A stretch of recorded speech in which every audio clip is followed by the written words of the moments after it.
আসসালামু আলাইকুম ভিউয়ার্স, আজকে আমি আপনাদের সাথে একটি বেবি ফ্রক কাটিং ও সেলাই শেয়ার করব। তো আপনারা থাম্বনেলে দেখিয়েছেন আমি কি বেবি ফ্রক কাটিং করছি। তো এখানে আমি বডির 2 পার্ট কেটে নিয়েছি, মাঝখানে এটা ভাঁজ করে নিলাম। তো এখানে 4 ভাঁজ তৈরি হলো, সামনের এবং পেছনের 2 পার্ট আমি একসাথে কাটবো। তো আমি মাপটা দেখিয়ে দিচ্ছি। তো এখানে আমি 1.5 ইঞ্চি পরিমাণ চওড়া গলার মাপ নিয়ে নিলাম। এখন গলার লম্বাটা দেখিয়ে দিচ্ছি। গলার লম্বা আমি নেব 3.5 ইঞ্চি পরিমাণ। আমি এটা 5 বছরের বেবির জন্য তৈরি করছি। তো তার জন্য 3.5 ইঞ্চি নিলাম। কাঁধ আমি 2.5 ইঞ্চি পরিমাণ চওড়া নিচ্ছি, আর আর্ম হোলটা আমি 5 ইঞ্চি পরিমাণ নিলাম। এখন আমি বডির মাপটা দেখিয়ে দেব। তো বডি হচ্ছে 22 ইঞ্চি। তো 22-এর 4 ভাগের 1 ভাগ 5.5। তো আমি 6 ধরলাম, আরও আমি হাফ ইঞ্চি বাড়িয়ে 1 ইঞ্চি পরিমাণ চওড়া রাখলাম। এরপর নিচে কোমরের অংশে হাফ ইঞ্চি কম 6 ইঞ্চি রাখলাম এবং নিচের সাথে উপরের অংশ মিলিয়ে দিচ্ছি। অবশ্য কাটার সময় আমি হাফ ইঞ্চি কেটে নেব। নিচে আমি হাফ ইঞ্চি উপরে এভাবে রাউন্ড করে দিলাম। এরপর গলা শেপও করে দিলাম। কাটটাও আমি হাফ ইঞ্চি ডাউন করে দিলাম, এতে করে আর কি সুন্দর ফিনিশিং আসবে। এখন আর্ম হোলের শেপটাও করে নিচ্ছি। তো এখন মার্কিং অংশটা আমি কেটে নিচ্ছি। যে হাফ ইঞ্চি যে বাড়তি রেখেছিলাম আমি সেটুকু কেটে নিচ্ছি।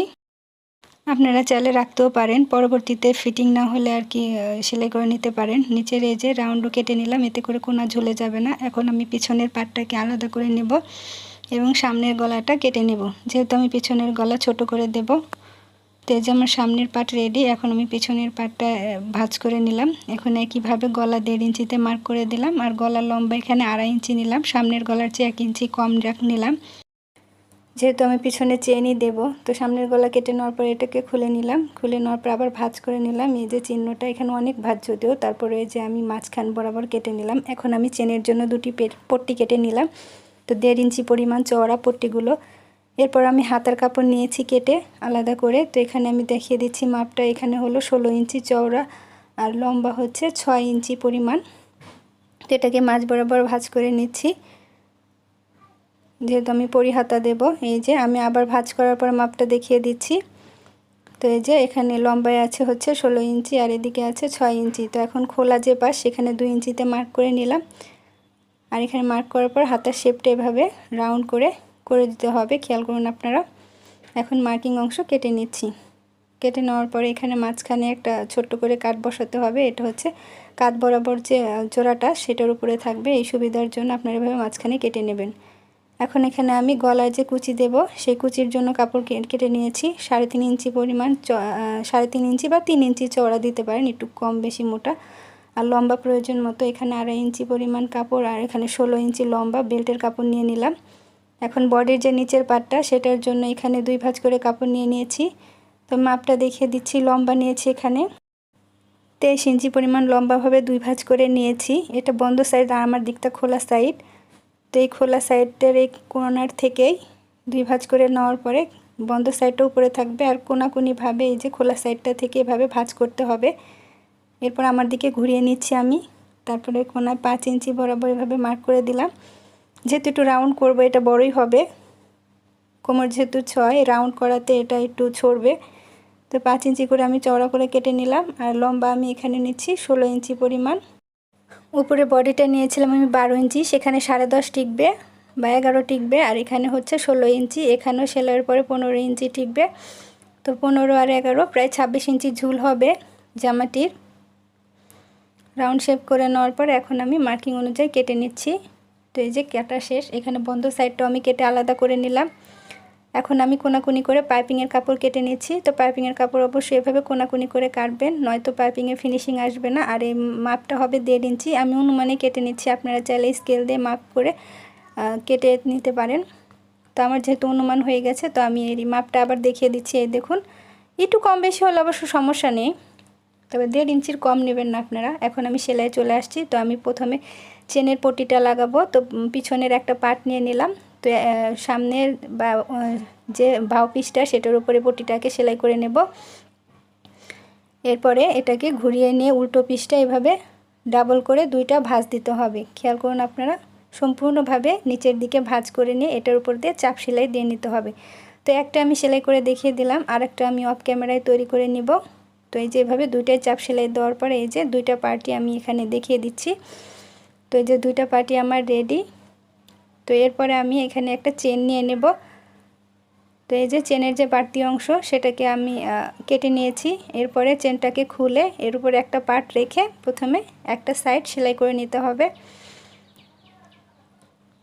তো একটা সাইড সেলাই করে নেওয়ার পরে আরেকটা পার্ট আমি নিচের দিক থেকে সেলাই করে নেব। তো এই যে নিচের সাইডে আরেকটা পার্ট বসিয়ে নিলাম। চাইলে আপনারা চেনটা আটকিয়েও নিতে পারেন, তো আমি খোলাই রেখেছি। তো এই যে চেনটাকে বসিয়ে সেলাই করে নিলাম। তো দেখুন চেনটা এখন আটকে দিয়েছি, দেখুন কতটা সহজ চেন লাগানো। এখন এটার উপরে সামনের পার্টটাকে উল্টোভাবে রাখবো, রাখার পরে কাঁধকে সেলাই করে দেব। তো দুটো কাঁধে সেলাই করে দেবার অবশ্যই কাঁধে আপনারা ডবল সেলাই দিয়ে নেবেন। এরপর আমি গলার জন্য যে 3 গজ কাপড় কেটেছিলাম সেটাকে জোড়া দিয়ে নিয়েছি। তো এখন দেখুন এটাকে কোণায় এভাবে এক পাশে চিকন করে ভাঁজ করে নিয়ে তারপরে মাঝ বরাবর ভাঁজ করে নিয়ে আমি ছোট ছোট করে কুচি দিয়ে নেব। তো এভাবে সম্পূর্ণ অংশে কুচি দিয়ে নিতে হবে। তো আপনাদের যদি কোনো প্রশ্ন থাকে আপনারা কমেন্টস করতে পারেন, বুঝতে যদি সমস্যা হয় আমি অবশ্যই অ্যান্সার দেওয়ার চেষ্টা করব। তো এই যে সম্পূর্ণ অংশে আমি কুচি দিয়ে নিয়েছি। এখন গলাটায় সোজা পিসটা বা ভাও পিসটা এভাবে কুচিটাকে বসিয়ে সেলাই করে নিতে হবে। তো ঘুরিয়ে ঘুরিয়ে এভাবে সম্পূর্ণ কাপড়ে সেলাইটা করে নেবেন। বেশি টানাটানি করবেন না, কারণ গলায় বেশি টানাটানি করলে দেখতে খারাপ লাগবে। এই যে মুড়িটা কেটে ভিতরের দিকে ভাঁজ করে আমি সেলাই করে দিলাম। এখন আমি পাইপিংয়ের কাপড়গুলো জোড়া দিয়ে নিয়েছি, সেই জোড়াগুলো আর দেখালাম না।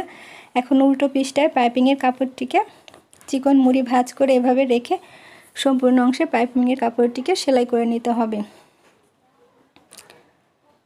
তো এই যে পাইপিংয়ের কাপড়টিও মুড়ি ভাঁজ করে আমি সেলাই করে আটকে নিলাম। এখন এখানে ছোট ছোট করে কাট বসিয়ে নিতে হবে, কারণ এই কাট না বসালে ফিনিশিংটা সুন্দর আসবে না। পাইপিংয়ের ফিনিশিং ভালো আসার জন্য অবশ্যই এভাবে কাট বসিয়ে নিতে হবে। এখন সোজা পিসটা বা ভাব পিসটা করে এই যে চিকন করে ডাবল ভাঁজ দিয়ে এভাবে বসিয়ে উপর দিয়ে চাপ সেলাই দিয়ে নিতে হবে।